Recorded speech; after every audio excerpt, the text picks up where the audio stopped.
GB News presenter Alex Armstrong has slammed Keir Starmer in a blistering migrant protest rant as he reminded viewers why so many ordinary people are taking a stand to migrant hotels.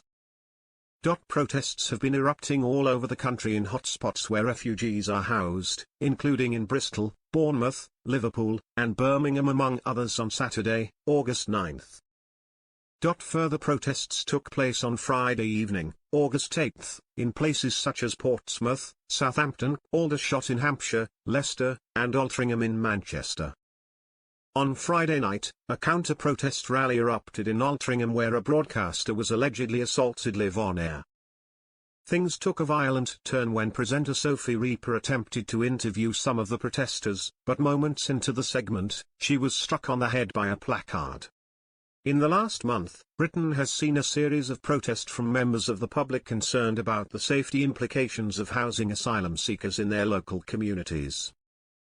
Now, the GB News host has reminded viewers why so many Brits are taking to the streets to protest against migrant hotels. He began, as the Stand Up to Racism and the far left are out counter-protesting across the country and agitating local people today, I think it's time we remind them why so many ordinary people are waking up and taking a stand.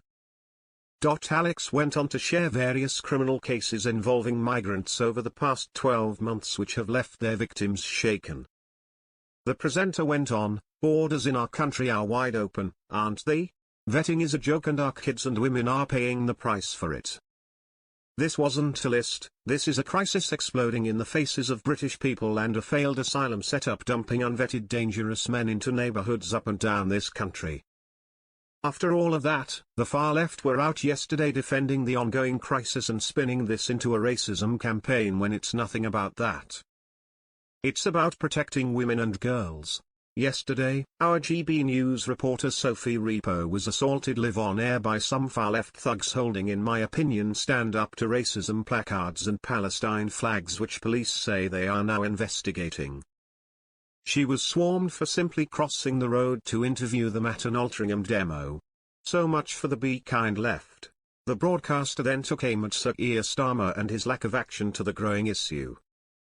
He fumed, Prime Minister Keir Starmer, you are quick to blast far-right thuggery at every opportunity you can.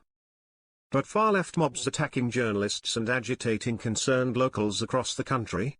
Well, you've got crickets there, haven't you? Even when local Labour groups in your own party are engaging with these far-left groups, none of the Labour top brass have had anything to say. Well, I wonder why. It didn't take long before they was flooded to X, formerly known as Twitter, to share their concerns online. Many viewers agreed with the presenter, with one posting, of course he won't call out whatever is happening on his side.